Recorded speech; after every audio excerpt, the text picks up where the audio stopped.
I remember when I was young, always wondering why Jesus told us to love one another so much. It seemed like such a simple thing, you know? Just be nice to people, but oh, how wrong I was.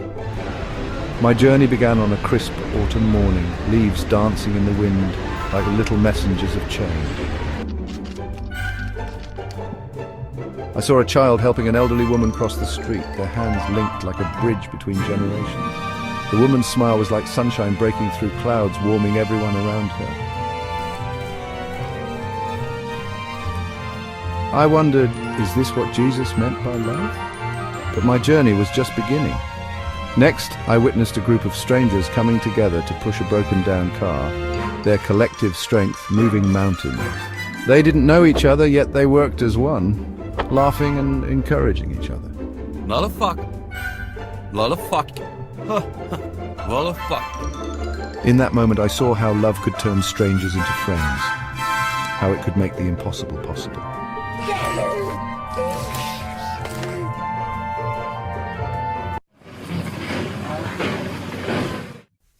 In a bustling marketplace, I observed a vendor giving extra fruit to a hungry family, his smile brighter than the sun. The children's eyes lit up and their parents' worry lines softened. It was a small gesture, but it meant the world to them.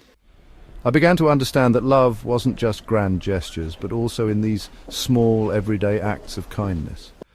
As night fell, I watched firefighters rush into a burning building, risking everything for people they'd never met, and their courage was awe-inspiring. But what struck me most was the bond between them, the trust and care they showed each other. I realized then that love wasn't just about giving, but also about standing together, supporting one another in times of need. I saw a young sapling growing in the shadow of a mighty oak, and noticed how the larger tree's branches had grown to let in light. Even in nature, I thought there was a kind of love, a harmony and balance that allowed all things to flourish. As I walked by a shimmering lake, I saw a mother duck leading her ducklings, protecting them with fierce devotion. One little duckling struggled to keep up, and the mother slowed her pace, gently nudging it along. I marveled at the patience and tenderness in this simple act, how love could be both fierce and gentle at the same time. Suddenly it hit me. Love wasn't just a feeling or an action, it was the very fabric of our world, holding everything together. I realized that when Jesus told us to love one another, he was inviting us to participate in the most powerful force in the universe. Love is what connects us all, what gives life meaning, what makes us truly human. It's in the way we care for each other, in how we forgive, in how we stand up for what's right. Love is in the laughter of friends, in the comfort of family, in the kindness of strangers. It's in the beauty of nature, in the creativity of art, in the pursuit of knowledge and understanding. From that day on, I saw the world differently. Every act of kindness, every moment of compassion was a thread in the tapestry of love. I began to notice love everywhere, in a teacher's patience, in a doctor's care, in a friend's listening ear. I saw it in the way communities came together after disasters, in how people fought for justice and equality. I realized that love wasn't always easy.